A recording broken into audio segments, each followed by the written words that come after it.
নবনীরদ-নিন্দিত কান্তিধারম রসসাগর নাগর भूपवरं। हरे कृष्णा, दंडवत प्रणाम।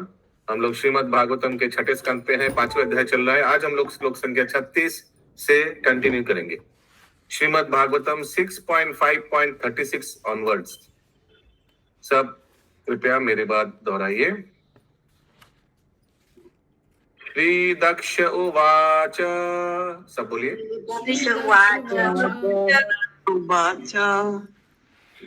अहो आसाधु साधूनां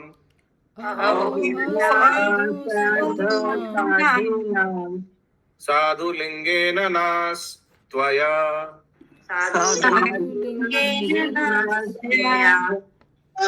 असाधुकरि अर्भकानां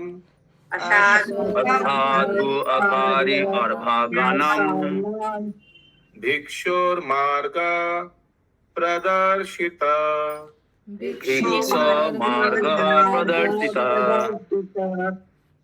यस, नंदिनी माता जी।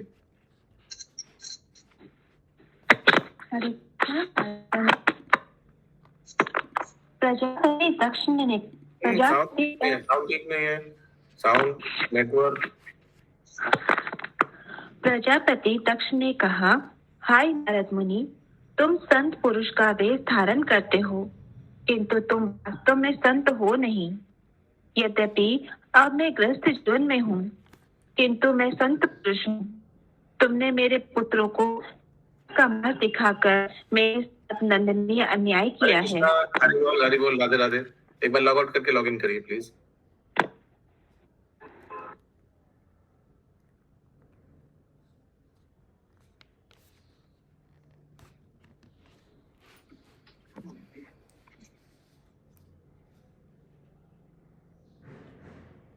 अनुवाद। प्रजापति दक्ष ने कहा, हाय नारद मुनि, तुम संत पुरुष का वेश धारण करते हो, किंतु तुम वास्तव में संत हो नहीं। यद्यपि अब मैं गृहस्थ जीवन में हूँ, किंतु मैं संत पुरुष हूँ। तुमने मेरे पुत्रों को संन्यास का मार्ग दिखाकर मेरे साथ नंदनीय अन्याय किया है। तात्पर्य। श्री चैतन्य महाप्रभु ने कहा, सन्यासीर अल्पछिद्र सर्वलोके गाय। चैतन्य चरितामृत मध्य 12.51। हरे कृष्णा। समझ में आ रहा है? सन्यासी अल्प छिद्र, छिद्र माने कुछ कमियां। समझ में आ रहा है? सर्वलोके गाय है, उसको सब लोग बड़ा बड़ा करके दिखाता है। हाँ देखो क्या, हाँ देखो गाली दे रहा है, हाँ देखो, हाँ ज्यादा भोजन कर रहा है, हाँ देखो गुस्सा हो गया सन्यासी।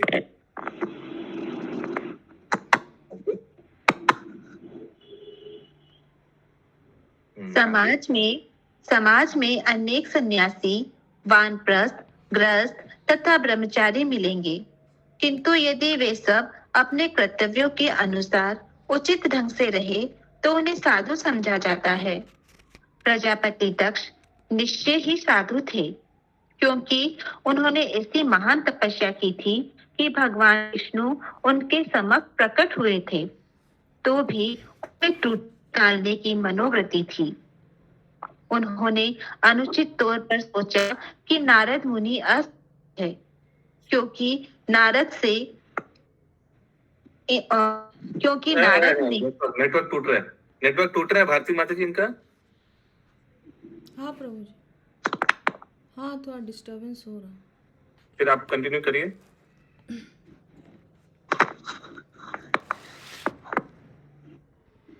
तो भी उनमें निकालने की मनोवृत्ति थी।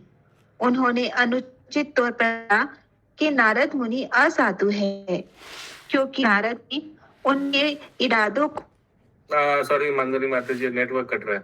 यस भारती माता जी, स्टार्ट करिए पूरा। श्री चैतन्य महाप्रभु।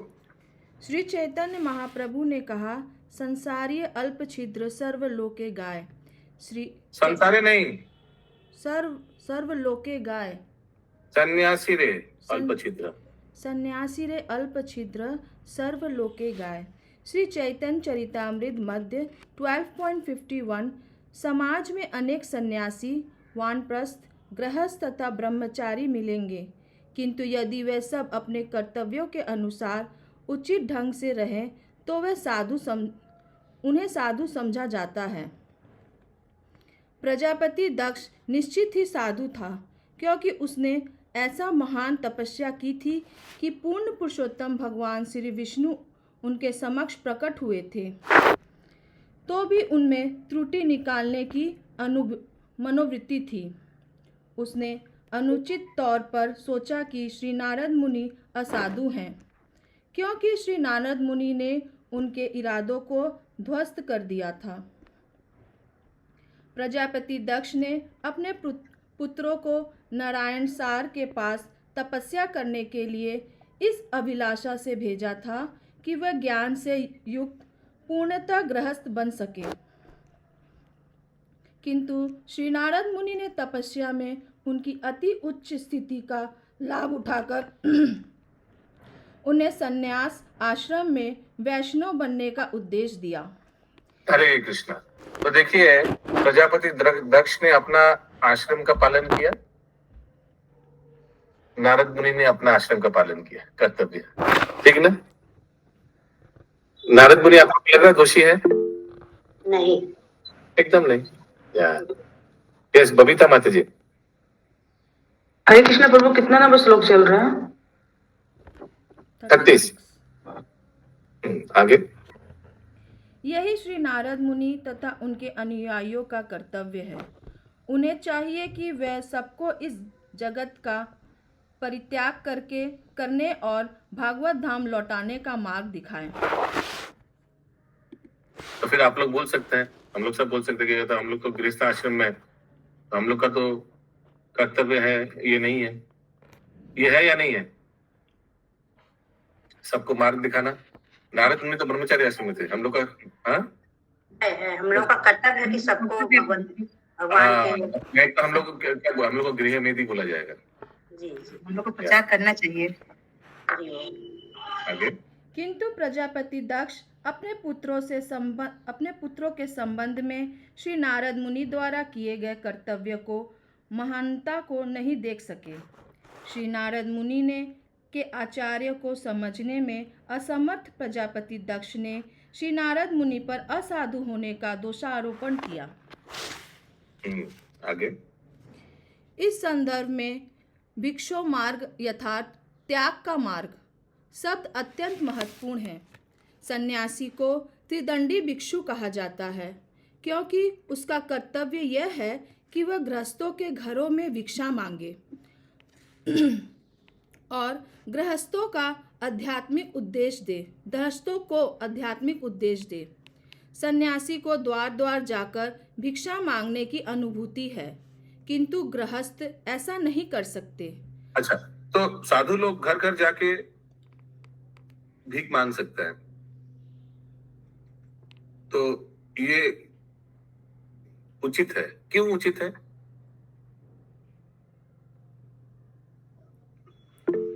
यस, रोहिणी कृपा प्रदानी माता जी। कृष्ण प्रभु जी, क्योंकि वो लोग समाज के लोगों को भगवान मतलब कृष्ण भावनामृत में से जोड़ते हैं, इसीलिए वो लोग कोई काम भी नहीं कर सकते, इसीलिए वो घर घर जाके भिक्षा मांगते। जो गृहस्थों का धर्म है कि उनको भिक्षा देकर उनको तो गृहस्थों को मौका दे रहा है अपने धन भगवान की सेवा में लगाने के लिए। दूसरी बात, और क्या पॉइंट है? साधु जो भिक्षा मांगते हैं, ये अलाउड है? करना चाहिए, नहीं करना चाहिए? साधु का उतना टाइम नहीं है कि कुकिंग करे, ये करे या उपार्जन करे। एक्चुअली साधु लोग भिक्षा मांगते हैं अनाज का, कच्चा चीज का, मालूम है ना? कच्चा, या तो धन दीजिए, नहीं तो कच्चा चीज दीजिए। अगर उन लोग को माधुकरी देना है, वो तो सिर्फ ब्रजवासी दे सकता है, जो आप समझ रहे, कुक्ड फूड, वो सिर्फ उपयुक्त व्यक्ति जो योग्य व्यक्ति है, जिन भक्त के घर से ही मिल सकता है। नहीं तो जनसाधारण क्या हम दे सकते हैं? कच्चा अनाज। तो साधु क्या करते हैं? वो सब लेके जाके अपने मठ में जाते हैं, उसी को किचन डिपार्टमेंट को दे देता है। किचन डिपार्टमेंट बनाकर भगवान को भोग लगाकर फिर उन लोग सब प्रसाद ग्रहण करता है। तो इस तरह से साधारण लोगों का जो धन है वो भगवान के सेवा में लगता है साधु की कृपा से। ठीक है, तो इसीलिए कभी कोई इसको छोटा चीज मत देखिएगा, ये छोटा से नहीं देखना चाहिए कि साधु भीख मांग, क्या लिखा था, भिक्षुर मार्ग दक्ष बोल रहे हैं, तो उसको कोई खराब नहीं। इनफैक्ट वैष्णवों को भीख मांगना सीखना चाहिए, कला सीखना चाहिए भीख मांगने का। We should learn how to beg, but we are begging for Krishna, begging. तो इसको खराब नहीं देखना चाहिए। आगे, गृहस्थ 4 आश्रमों के विभागों के अनुसार अपनी जीविका चला सकता है। ब्राह्मण, गृहस्थ, विद्वान, पंडित बनकर तथा सामान्य जनों को पूर्ण पुरुषोत्तम भगवान की पूजा करने की विधि सिखाकर जीविका अर्जित कर सकता है। वह स्वयं पूजा का कार्य भी कर सकता है। इसलिए यह कहा जाता है कि एकमात्र ब्राह्मण ही अर्च्य विग्रह पूजा में लगे और लोग अर्च्य विग्रह पर जो भी प्रसाद भेंट करे उसे वह ग्रहण करे। यद्यपि कभी कभी ब्राह्मण दान ले सकता है, किंतु वह उसके निजी भरण पोषण हेतु नहीं, अपितु अर्च्य विग्रह की पूजा करने हेतु होता है। इस प्रकार ब्राह्मण अपने भावी इस्तेमाल के लिए कुछ भी संग्रह नहीं करता। इसी प्रकार क्षत्रिय नागरिकों की कर वसूली कर सकते हैं और उन्हें नागरिकों की रक्षा भी करनी चाहिए, विधि विधानों को लागू करना चाहिए और कानून तथा व्यवस्था बनाए रखनी चाहिए। वैश्य को कृषि और गौ रक्षा के द्वारा अपनी जीविका चलानी चाहिए तथा शूद्रों को तीनों उच्च वर्गों की सेवा करनी, अपना जीविका चलानी चाहिए। ब्राह्मण बने बिना कोई संन्यास ग्रहण नहीं कर सकता। सन्यासी तथा ब्रह्मचारी द्वार द्वार जाकर भिक्षा मांग सकते हैं, किंतु गृहस्थ नहीं। यस, क्लियर है? किसी का कोई प्रश्न है? प्रजापति, यस, माधुप्रिया माता जी। हरे कृष्णा प्रभु जी। प्रभु जी, लेकिन सब साधु तो एक जैसे नहीं होते ना प्रभु जी। जैसे अभी हम लोग कुछ दें तो उनका कुछ हम लोग जैसे पैसा ही दे देते हैं, तो उसका कुछ गलत यूज भी तो कर सकते हैं। सब भगवान की सेवा में तो नहीं लगाते हैं, तो हम लोग को कैसे मिलेगा प्रभु जी कि हाँ ये साधु को ही हमको देना चाहिए? बातचीत करने से पता चल जाएगा। हम लोग तो इस्कॉन में है, हम लोग को मालूम है साधु का स्टैंडर्ड क्या होना चाहिए, थोड़ा बहुत तो मालूम है, तो बातचीत करने से पता चल जाता है ना। तो इसीलिए संप्रदाय हम लोग मतलब साधु को देते ही नहीं, हम लोग सीधा इस्कॉन में ही डोनेशन देते हैं कि सीधा भगवान की चीज लगे। नहीं, ऐसा जरूरी नहीं है, ऐसा नहीं है कि ठीक है वो भी। अभी आप कोई अगर साधु घर पे आया है या कहीं मिल भी गया, भीख मांग रहे हैं,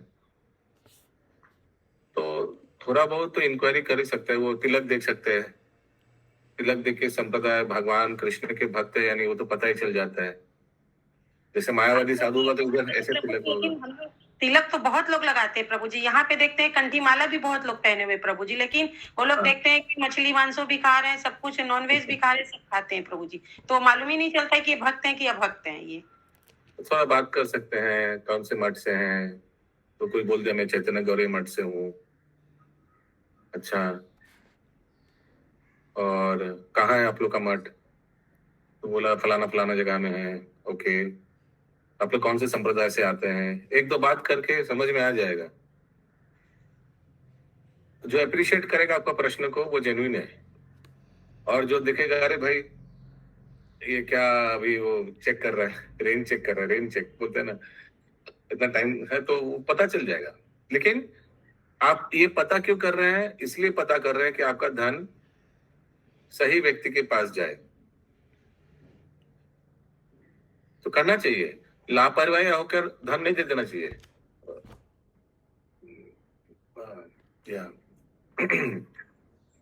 उसमें नेगेटिव आएगा, जैसे बता रहे थे आप। धन का अगर गलत उपयोग हो गया व्यक्ति का, तो इससे हम लोग को नेगेटिव आएगा। तो इसीलिए वो राधा गोपीनाथ प्रभु बताते हैं कि हमेशा बैग में कुछ प्रसाद रखना चाहिए। अगर कोई भीख मांगा तो निराश नहीं करना चाहिए, कुछ ना कुछ तो देना चाहिए। I know it is practically उतना इम्पॉसिबल भी नहीं है। बैग में कुछ पूरी का प्रसाद, सूखा प्रसाद कुछ ऐसे रख सकते हैं। सिग्नल में कोई भी कुछ मांगे तो खाली हाथ वापस भेजना भी बहुत खराब लगता है। कुछ दे दिया। हाँ, आगे। प्रजापति दक्ष ने श्री नारद मुनि की निंदा की, क्योंकि द्वार द्वार भिक्षा मांगने वाले ब्रह्मचारी श्री नारद मुनि ने प्रजापति दक्ष के उन पुत्रों को सन्यासी बना दिया था जो गृहस्थ बनने हेतु प्रशिक्षित किए जा रहे थे। प्रजापति दक्ष श्री नारद मुनि पर आध्यात्मिक क्रुद्ध था, क्योंकि उसने सोचा कि श्री नारद मुनि ने उनके साथ घोर अन्याय किया है। प्रजापति दक्ष के मतानुसार श्री नारद मुनि ने प्रजापति दक्ष के अनुभवीहीन पुत्रों को भ्रमित किया था। प्रजापति दक्ष अपने पुत्रों को अबोध बालक मानता था। उन्हें श्री नारद मुनि ने संन्यास आश्रम दिखलाकर भ्रमित किया था।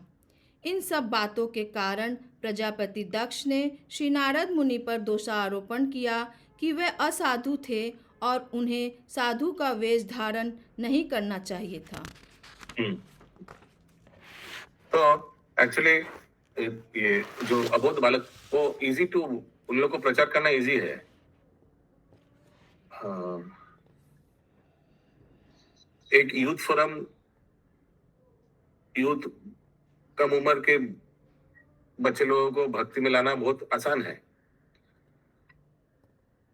क्योंकि ब्रेन में, मेमोरी में कुछ है ही नहीं, खाली पेन ड्राइव है। खाली पेन ड्राइव समझते हो? हाँ, लेकिन जितना उम्र होगा उतना इस पेन ड्राइव में कचरा भरेगा। फिर वो कचरा को हटाकर अमृत डालना वो थोड़ा डिफिकल्ट हो जाता है। इसलिए माता पिता को भी चाहिए कि बच्चे को कम उम्र में भक्ति के मार्ग में ले आया जाए, क्योंकि बाद में जो पोल्यूशन होगा तो पोल्यूशन साफ करते करते पूरा उम्र बीत जाएगा।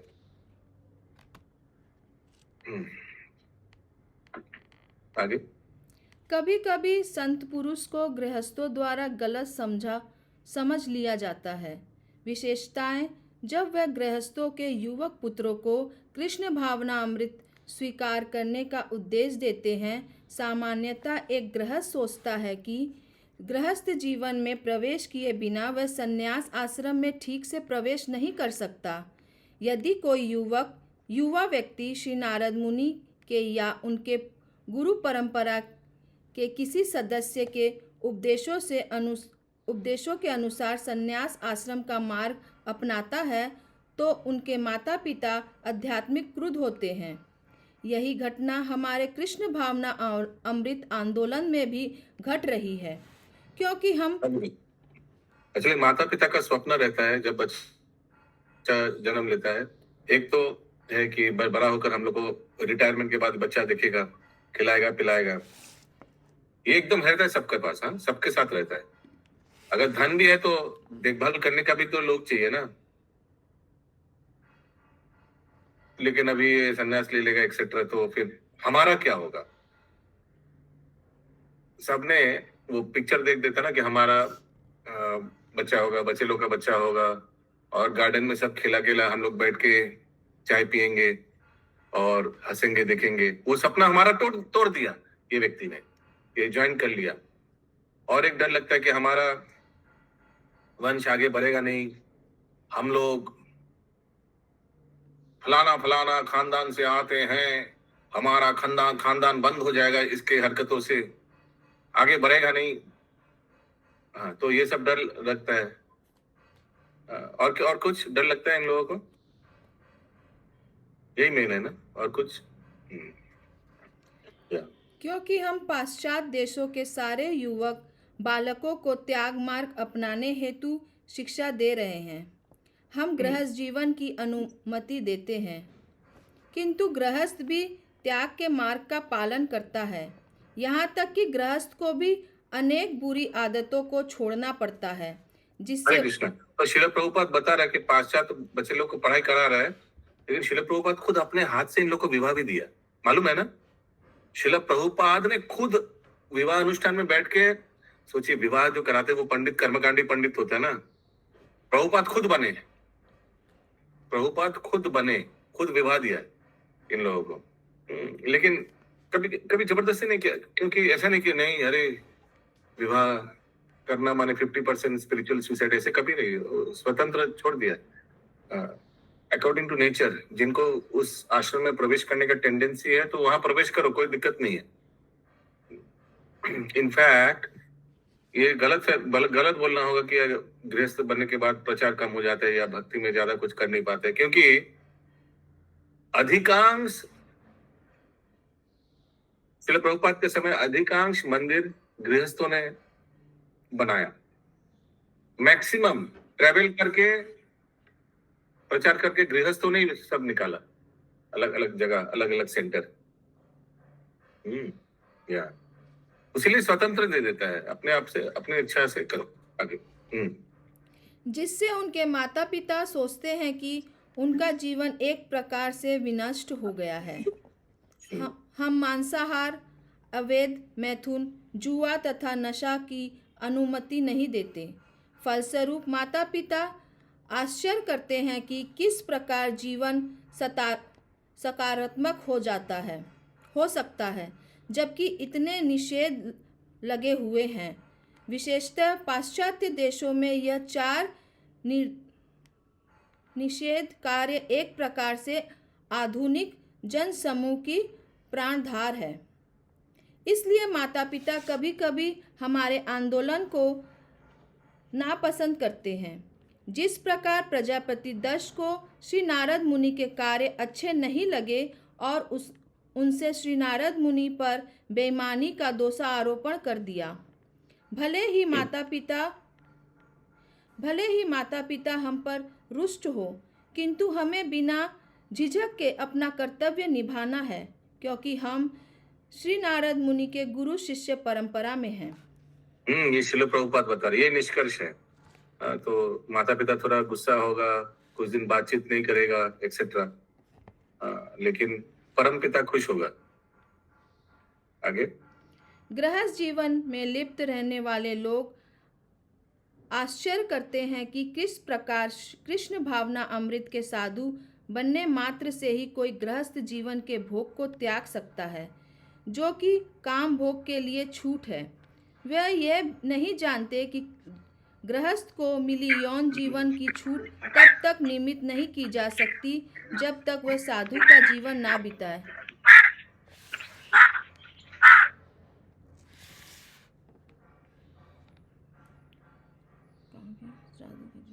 तब तक निमित्त नहीं की जा सकती जब तक वह साधु का जीवन ना बिताए। अतः वैदिक सभ्यता का आदेश है कि 50 वर्ष की आयु होते ही मनुष्य गृहस्थ जीवन का परित्याग कर दे।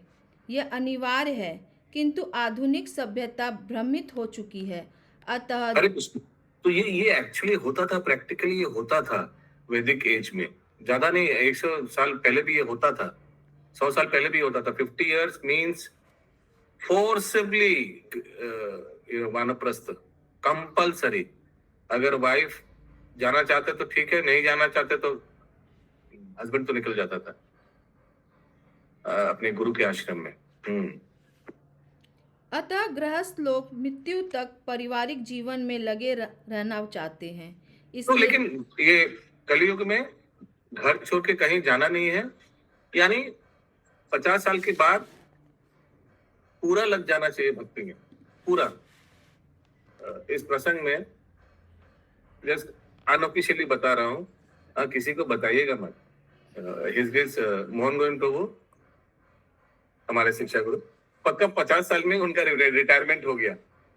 वोडाफोन में वाइस प्रेसिडेंट थे, पक्का 50 साल एंटर किया, बर्थडे हुआ, उनका रिटायरमेंट हो गया। और तब से फुल्ली पूरी एकदम प्रचार कार्य में लगा हुआ है, इस्कॉन कलकत्ता से जुड़ा हुआ है। इसलिए वे कष्ट उठा रहे हैं। ऐसे विषयों में श्री नारद मुनि ने शिष्य तरुणी पीड़ा से सभी सदस्यों को कृष्ण भावना अमृत आंदोलन में अविलंब शारीरिक होने की सलाह दी है। इसमें कोई बुराई नहीं है। म्यूट में आप प्रभु जी। अविलंब यानी मैंने तुरंत, नारद मुनि यंग जनरेशन को बोला तुरंत ज्वाइन कर लेना चाहिए कृष्ण भक्ति। क्योंकि कब काम वासना में इंटरेस्टेड हो जाएगा, और जो लड़के के दिमाग में या जो व्यक्ति के दिमाग में वो क्या बोलते हैं, परवेट्री ना क्या बोलते हैं, प्यूबर्टी नहीं आया है, अगर प्यूबर्टी आने के आगे अगर कोई व्यक्ति भक्ति में आ जाता है तो उसके हृदय में कृष्ण भक्ति, कृष्ण प्रेम जागृत रहना आजीवन ज्यादा चांस है।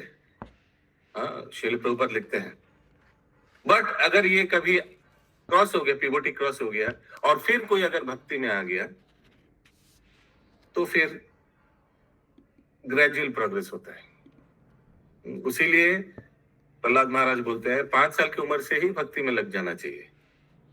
वही जैसे मैं बता रहा था, पेन ड्राइव में एक बार करप्ट हो गया, पेन ड्राइव में मैला आ गया, फिर उस मैले को साफ करते करते अमृत डालना बहुत मुश्किल हो जाता है। अगला श्लोक 37 नंबर। रे स्त्रीभिर अमुक्तानाम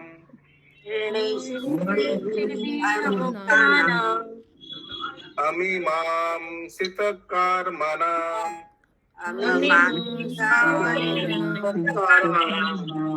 विघात श्रेयस पाप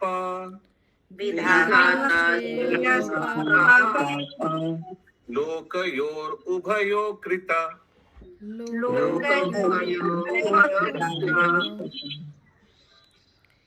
प्रजापति दक्ष ने कहा, मेरे पुत्र अपने 3 ऋणों से मुक्त भी नहीं हुए थे।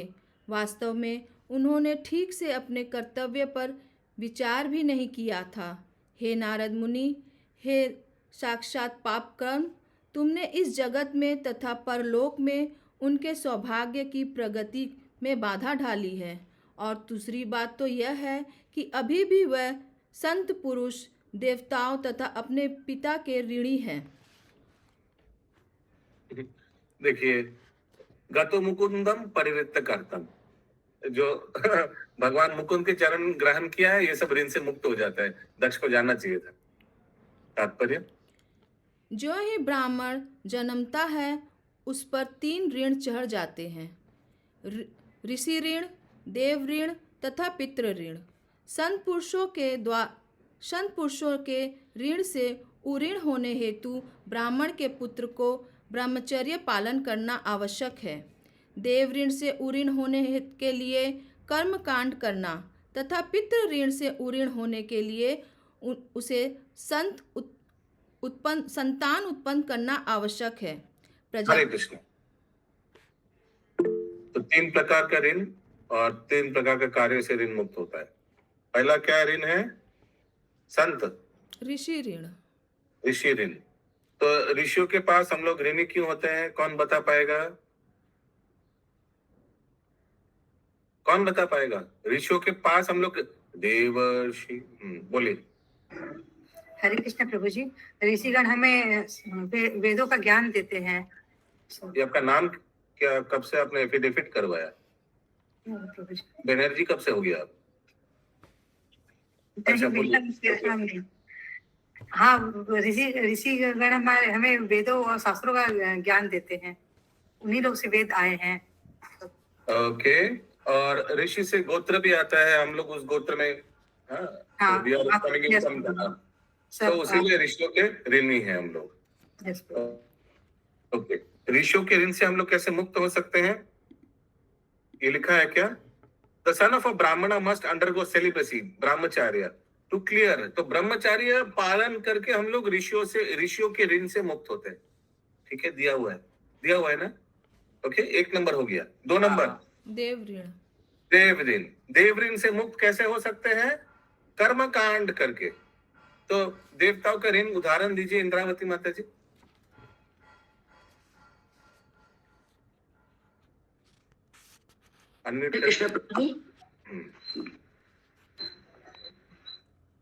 देवताओं से हम लोग ऋण लिया है क्या? देव ऋण तो कर्म कांड और पितृ ऋण से उत्तीर्ण होने के लिए पता है। नहीं, प्रश्न का उत्तर दीजिए। देवताओं का ऋण का उदाहरण दीजिए। उदाहरण? हाँ, पानी यूज करते हैं आप?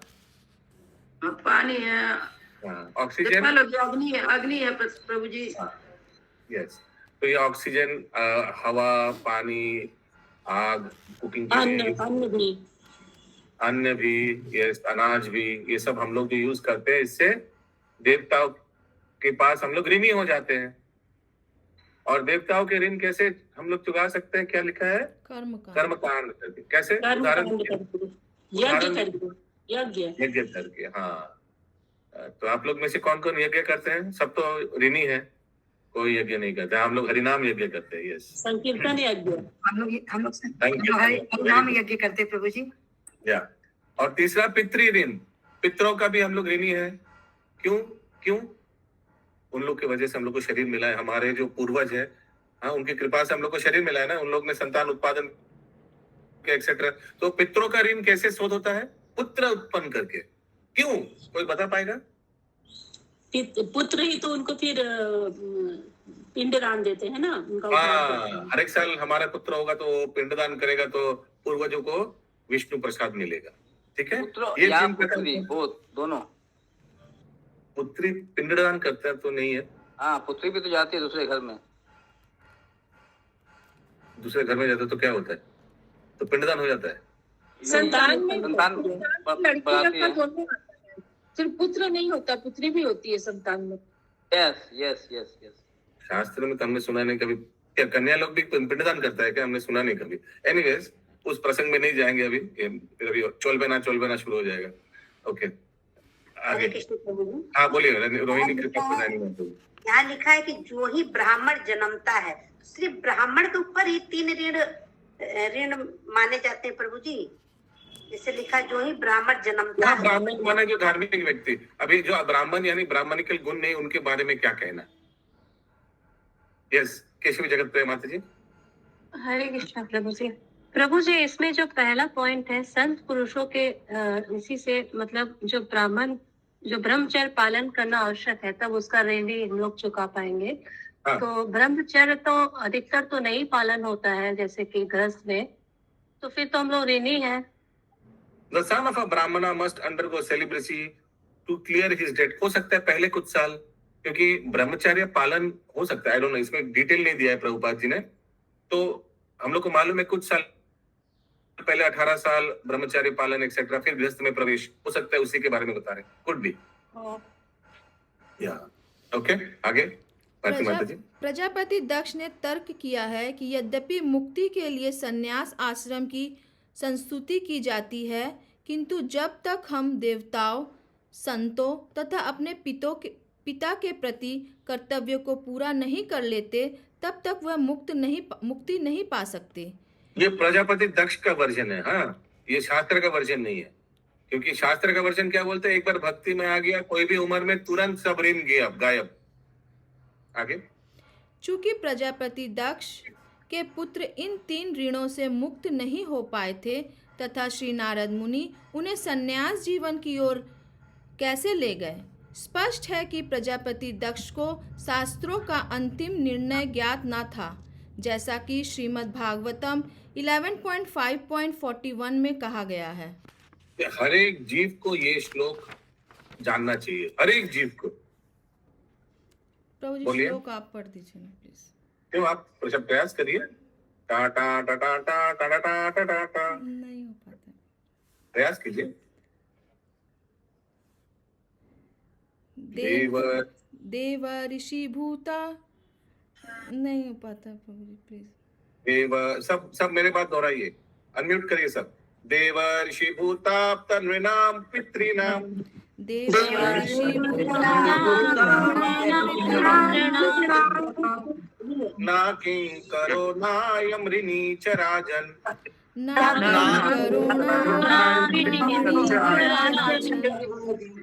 सर्वात्मनाया शरणं शरण्यम।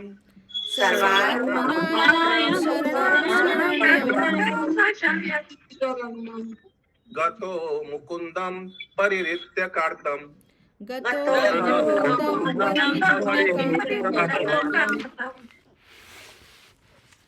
हर व्यक्ति, देवताओं, सामान्य जीव अपने परिवार, पिता इत्यादि के ऋणी होते हैं, किंतु यदि कोई मुक्त प्रदाता भगवान श्री कृष्ण या मुकुंद की शरण में पूर्ण रूप से चला जाता है, तो यदि वह यज्ञ ना भी करे तो भी सारे ऋण से उऋण हो जाता है। यदि कोई उन पूर्ण पुरुषोत्तम भगवान के लिए भौतिक जगत का परित्याग कर देता है, जिनके चरण कमल हर एक के आश्रय है, तो वह अपने ऋणों से उऋण हुए बिना भी मुक्त हो जाता है। यह शास्त्र का नियम है। अतः श्री नारद मुनि प्रजापति दक्ष के पुत्रों को तुरंत ही इस भौतिक जगत का परित्याग करने तथा पूर्ण पुरुषोत्तम भगवान की शरण ग्रहण करने के लिए उपदेश देने में पूरी तरह से सही थे। दुर्भाग्यवश हरिवर्षियों तथा शलवस्यों के पिता प्रजापति दक्ष श्री नारद मुनि द्वारा की गई महत्वी सेवा को समझ ना सके। अतएव प्रजापति दक्ष ने उन्हें साक्षात पापक्रम तथा असाधु असंत पुरुष कहकर संबोधित किया। चूँकि श्री नारद मुनि महान संत और वैष्णव थे, अतएव उन्होंने प्रजापति दक्ष के ऐसे समस्त आरोपों को सहन कर लिया।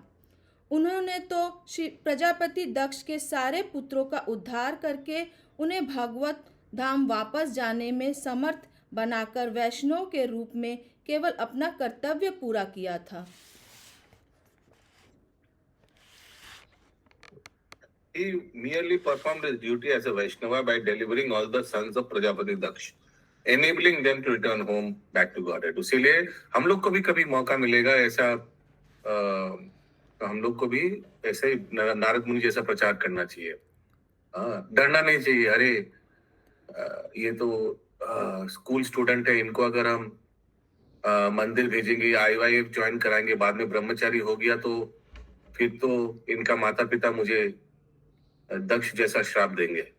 ऐसे डरना नहीं चाहिए, ठीक है। तो कोई अगर यंग अविवाहित आया तो उनको यूथ फोरम में भेजना चाहिए, क्योंकि then he has a chance of entering into brahmacharya, has a chance. तो ये जो भक्ति वृक्ष है, नाम हट है, ये तो गृहस्थों के लिए है। लेकिन कोई अविवाहित है तो उस व्यक्ति को उस स्थान में भेजना चाहिए। ऑफ कोर्स माता जी इस लोग के लिए तो सवाल ही नहीं उठता, लेकिन प्रभु लोग के लिए तो उस यूथ फोरम में भेजना चाहिए ना। At least he will have a chance. समझ में आ रहा है मैं क्या बोल रहा हूँ? ओके, किसी का कोई प्रश्न है तो अगला श्लोक 38 नंबर 38। आज कहाँ तक है बस देखिए, 39 तक। 38 नंबर श्लोक। एवं त्वं निरानुक्रोशो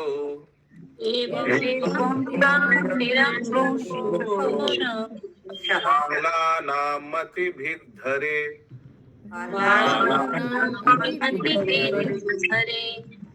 पार्षद मध्ये चरसि यशो हानिरपत्रपा।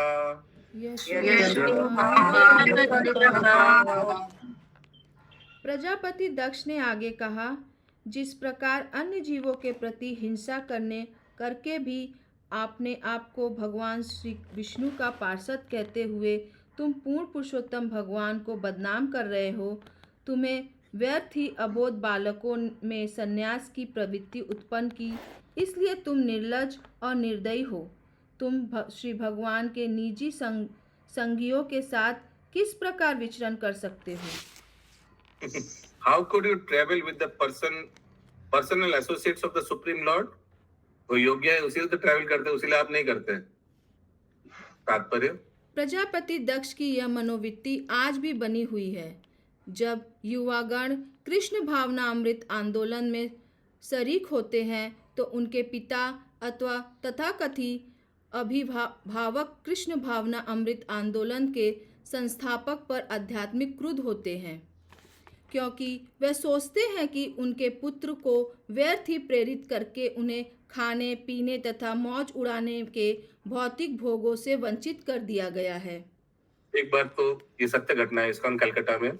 वो एक IIT खड़गपुर का लड़का ज्वाइन किया था और उनका माता पिता बहुत गुस्सा हो गया तो हम लोग के तब टेम्पल वाइस प्रेसिडेंट थे आचार्य रत्न प्रभु, तो आकर बहुत जोर जोर से नीचे से चिल्लाने लगा, कहाँ है, बुलाइए अध्यक्ष को, मेरा बच्चे को लेके आने। तो फिर आचार्य रत्न प्रभु ने उनका आया, मिला, उनसे ऑफिस में बिठाया, बोले ये कोई उम्र है, हाँ हमारे बच्चों को आप लोग आश्रम ज्वाइन करवाए, ये कोई उम्र है, ये कोई उम्र है। पिता जोर जोर से बोलने लगा, तो मेरा बच्चे को बुलाइए। तो आचार्य रत्न प्रभु ने बच्चे को बुलाया, बोला चलो हम लोग के साथ वापस चलो, ये कोई उम्र है।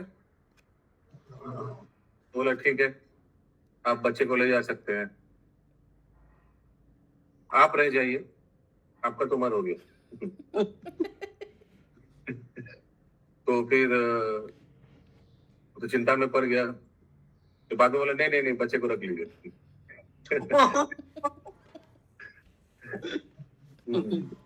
सत्य घटना है। बाद में आगे कर्मी यह सोचते हैं कि इस भौतिक जगत में वर्तमान जीवन की पूरी तरह भोग किया जाना चाहिए और उच्च लोक में अब जाने के लिए कुछ पुण्य कर्म भी कर लिया जाना चाहिए, इसलिए अगले जीवन में भी आनंद भोग हो सके। किंतु भोगी और वह भी भक्ति योगी इस भौतिक जगत में मतों के प्रति उदासीन होते हैं। वह उन्नत भौतिकवादियों सभ्यता में दीर्घ जीवन का भोग करने के लिए देवलोकों की यात्रा करने में रुचि नहीं रखते। जैसा हरे कि कृष्ण। सो कर्मी का उदाहरण देते श्रील प्रभुपाद। कर्मी लोग क्या सोचते हैं, एक तो इंद्र तृप्ति करे और थोड़ा पुण्य का कार्य भी करे, हमारा काउंटर बैलेंस हो जाएगा और अभी भी भोग करेंगे, बाद में भी, जीवन के साथ भी, जीवन के बाद भी भोग करते रहेंगे। जो तो ऐसे देखिएगा बहुत यज्ञ वज्ञ करते हैं, लेकिन उद्देश्य यही है कि भोग करना। शास्त्र पढ़ के पता चल गया, कुछ कर्मकांड तो भरा हुआ है शास्त्र में, है ना। जैसे बताता है 93% of the scriptures talk about कर्मकांड, ये करने से ये मिलेगा, ये करने से वो मिलेगा।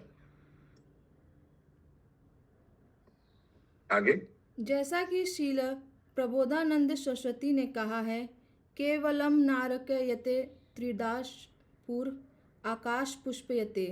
भक्त के लिए ब्रह्म में तदात्म्य नारक्य के तुल्य है और देवलोकों का जीवन मृग तृणा के समान है, इसका कोई वास्तविक अस्तित्व नहीं होता।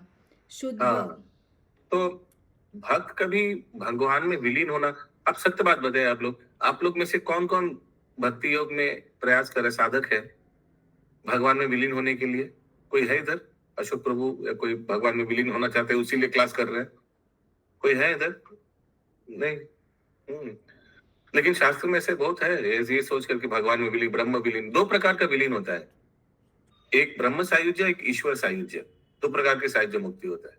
ब्रह्म सायुज्य यानी भगवान के ब्रह्म ज्योति में विलीन होना, ये तो होता है।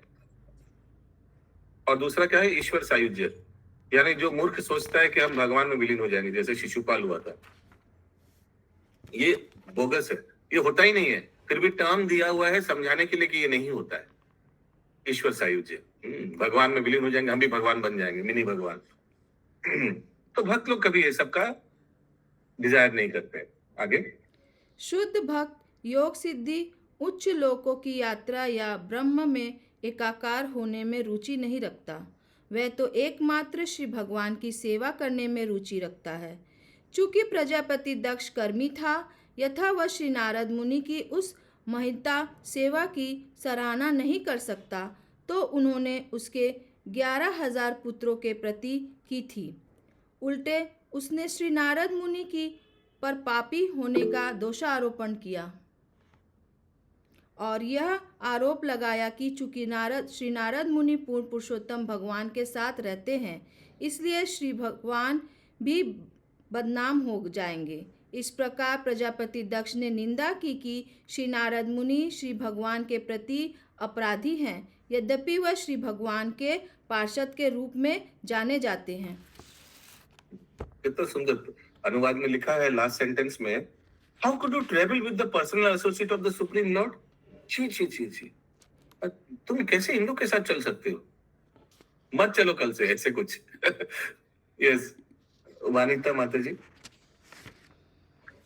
हरे कृष्ण प्रभु जी, यहाँ पे महती सेवा का मतलब क्या होता है? महती मीन्स सेंटेंस बताइए, श्लोक नंबर नहीं पूछ सकते यहाँ। सेंटेंस बताइए, सुबह होता तो श्लोक नंबर पूछ लेते। बोलिए। चूंकि प्रजापति दक्ष कर्मी था, अतः वह श्री नारद मुनि की उस महती सेवा की सराहना नहीं कर सका।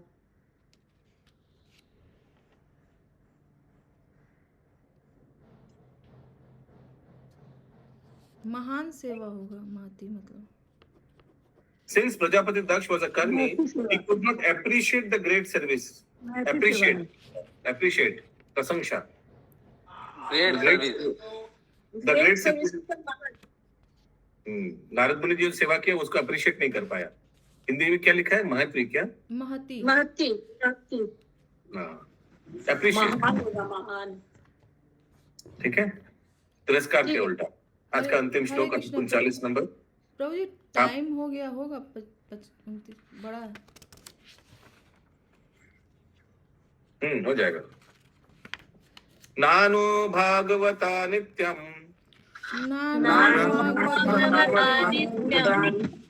भूतानुग्रह कातरा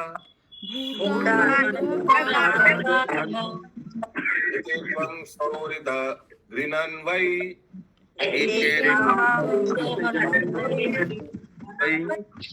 वैरन् करम अवैरिणाम।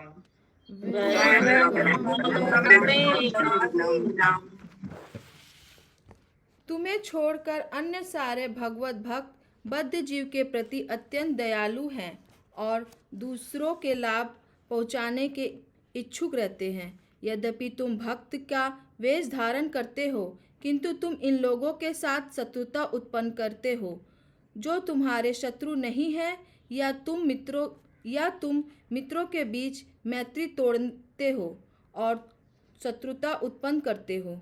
क्या इन ग्रहित कार्यों को करते हुए तुम अपने आप को भक्त कहने से लज्जित नहीं होते?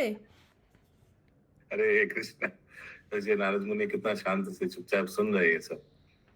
तात्पर्य, श्री नारद मुनि की गुरु शिष्य परंपरा के सेवा को ऐसे निंदाओं में सहन करना पड़ेगा। हम कृष्ण भावना अमृत आंदोलन के माध्यम से दृढ़ नियामक सिद्धांतों का पालन करने हेतु युवकों को भक्त बनाने तथा भागवत धाम वापस जाने के लिए प्रशिक्षित करने का प्रयास करते हैं, किंतु हमारे सेवा को प्रशंसा ना तो भारत में की जाती है, ना ही पाश्चात्य देशों में, जहां हम इस कृष्ण भावना अमृत आंदोलन का विस्तार करने का प्रयास कर रहे हैं। भारत ये यूजुअली इतना कुछ कटाक्ष वाचन यूथ फोरम के प्रचारक लोग सुनते हैं। गृहस्थ वाले प्रचारक उतना सुनते नहीं है। यूथ फोरम के, देखिए आप लोग का मम्मी डैडी तो हमको कुछ बोलेगा नहीं, लेकिन जो बच्चे लोग हैं उन लोग का जो प्रचार करते हैं, उन लोग का मम्मी डैडी ऐसे गुस्सा हो जाते हैं, है ना। आगे, भारत में तो जाति से ब्राह्मण हैं। वे लोग कृष्ण भावना अमृत आंदोलन के शत्रु बन चुके हैं, क्योंकि हम विदेशियों को जो भी मलेच्छ तथा यौवन मान जाते हैं, ब्राह्मण पद तक ऊपर उठते हैं। हम उन्हें तपस्या का प्रशिक्षण देते हैं और उनका समझ में आ रहा है ना। भारत में जो ब्राह्मण है, कास्ट ब्राह्मण यानी जाति ब्राह्मण, जो बोलता है कि अगर हम लोग बैनर्जी, ठीक है, पृथ्वी नंद प्रिया माता जी, बैनर्जी परिवार ये सब में अगर जन्म लेंगे तो हम लोग ब्राह्मण बन सकते हैं। तो ये फिरंगी लोगों को कैसे आप ब्राह्मण दीक्षा दे दिया? शिला प्रभुपाद को बहुत गुस्सा किया शिला प्रभुपाद के गुरु भाई लोग। वही लिखा है इधर। In India, the caste Brahmanas have become enemies of Krishna consciousness movement because we elevate foreigners who are supposed to be म्लेच्छ and यवना। आप इन यवन म्लेच्छ लोगों को कैसे ब्राह्मण दीक्षा दे दिया, कैसे संन्यास बना दिया, ऐसे करके शिला प्रभुपाद को आरोप करते थे। आगे,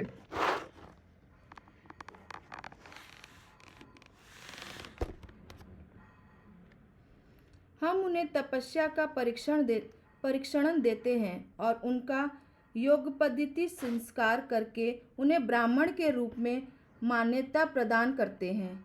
इस प्रकार भारत के ब्राह्मण जाति के लोग पाश्चात्य जगत में हमारे कार्यकलापों में आध्यात्मिक अप्रसन्न हैं।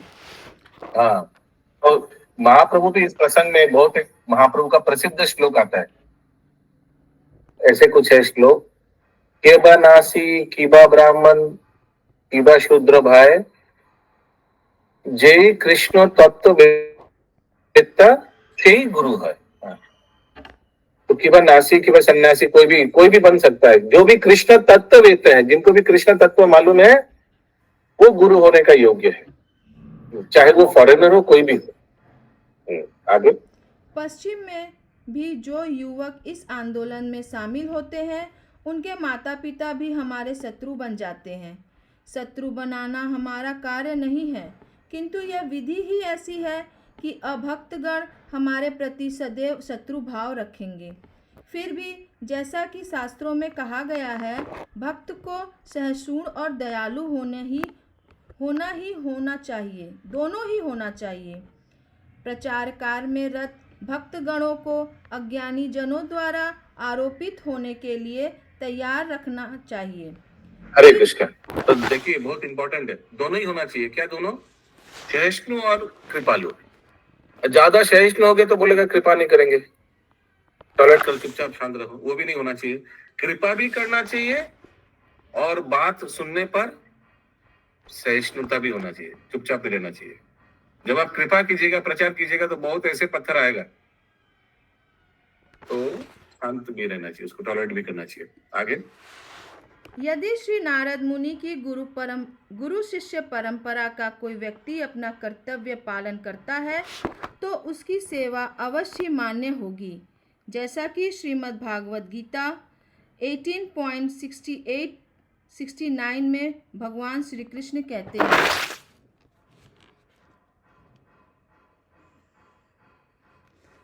प्रभु जी आप बोलिए। ये तो सिंपल श्लोक है, इसमें तो कोई दिक्कत नहीं होना चाहिए। ये इदम परमं गुह्यम। आगे, मद भक्तावेश भी। प्रभु जी राग नहीं आता है, नहीं हो पाता। करते करते आएगा ना, नहीं करने से थोड़ी आएगा। भक्तिमयी बोलिए।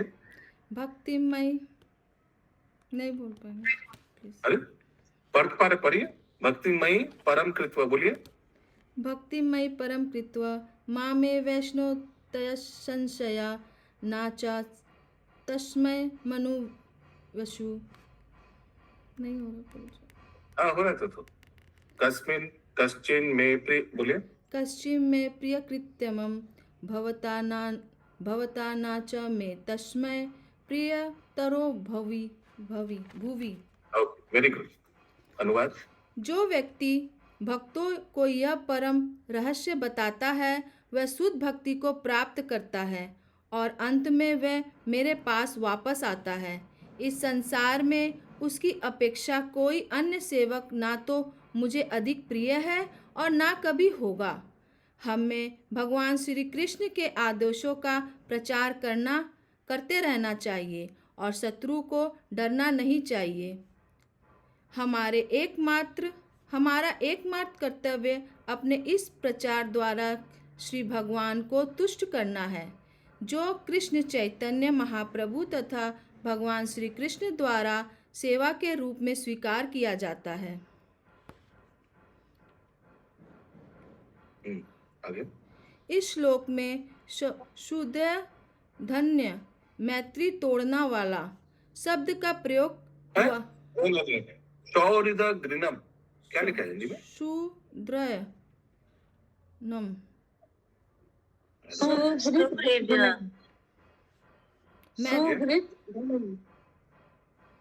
मैत्री तोड़ने वाला शब्द का प्रयोग हुआ है, चूंकि श्री नारद मुनि तथा उनके गुरु शिष्य परंपरा में सदस्य मैत्री तथा पारिवारिक जीवन को छिन्न भिन्न करते हैं।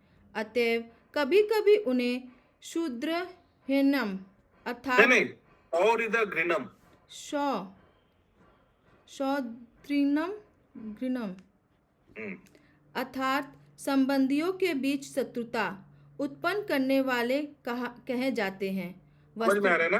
तो अभी पिता पुत्र में द्वंद्व लगा दिया, पुत्र लोग चला गया, ब्रह्मचारी बन गया, पिता नहीं चाहते थे, तो नारद मुनि आपने हमारे पिता पुत्र में झमेला करा दिया बीच में, इसीलिए शौरिद घृणम।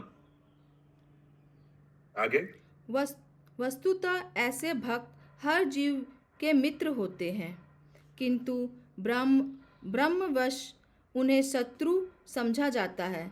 प्रचार कार्य ठीक कठिन तथा अकृत्य कार्य हो जाते हैं, किंतु प्रचारक को कृष्ण श्री भगवान के आदेशों का पालन करना चाहिए और भौतिकवादी व्यक्तियों से डरना नहीं चाहिए। हरे कृष्ण। हाँ, तो नारद मुनि का मन खराब हो सकता था, उदास हो सकते थे, अरे मैं तो इन लोग का अच्छा चाहता था, 11,000 को ब्रह्मचारी बनाया और देखिए उनका पिता कितना मेरे ऊपर उठा हुआ है।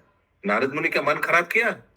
नारद मुनि को बोला कि आप कितना, क्या बोला था कल, ये क्या अभक्त अधिकारी ने क्या, बेगर बताया था ना वो, आप ये भिक्षुर मार्ग प्रदर्शित, भीख मांगते हैं आप, ऐसे करते हैं आप पारिवारिक संबंधों को तोड़ दे रहे हैं, ऐसा आरोप लगाया। लेकिन नारद मुनि क्या उदास होकर बोला, सॉरी मैंने गलती किया, सॉरी, नहीं, कुछ नहीं बोला।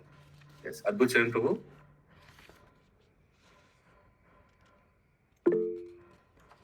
यस प्रभु। हरे कृष्ण। श्रोहित, धन्यवाद प्रणाम प्रभु जी। श्रोहित मतलब मित्र हो गया। घ्नम, घ्न जो है संस्कृत शब्द में कहा जाता है शत्रुता। घ्नम, घृणन, शौरिद घृणन। सौहृद नहीं है, सुहृद है हिंदी में, और संस्कृत में सुहृद पढ़ा जाता है इसको। सौहृद, हाँ, उसको पूरा पढ़ते हैं तो सौहृद घ्नम पढ़ते हैं, बराबर। Breaker of friendship, therefore not countable among the Bhagavatas. तो देख कितना बड़ा आरोप लगाया नारद मुनि के ऊपर, लेकिन नारद मुनि यहाँ पर वो बात कही गई प्रभु इसलिए कि हमारे दोनों के बीच में सहृदयता थी, यानी कि प्रेम था, लेकिन यहाँ खतरनाक का काम कर दिया, यानी कि बीच में दरार डाल दी। यस, वनिता माता जी। प्रभु यहाँ प्रचार कार्य कठिन तथा अकृतज्ञ कार्य हो सकता है, तो ये प्रचार कार्य अकृतज्ञ वर्ड जो है वो किसके लिए आया है? जो प्रचार कर रहे हैं कृतज्ञ है या अकृतज्ञ है? उनका बच्चे लोग 11,000 संतान को ब्रह्मचारी बना दिया, तो कृतज्ञ या अकृतज्ञ? कृतज्ञ होना चाहिए, कृतज्ञ होना चाहिए। वो नारद मुनि के प्रति वो कृतज्ञ होना चाहिए। हाँ, आप होंगे तो? हाँ प्रभु, हम तो हरे कृष्ण। ओके, 11,000 उन्होंने ट्रांसफॉर्म की। ठीक है, ओके। ग्रंथराज श्रीमद् भागवतम की जय। श्रील प्रभुपाद की जय।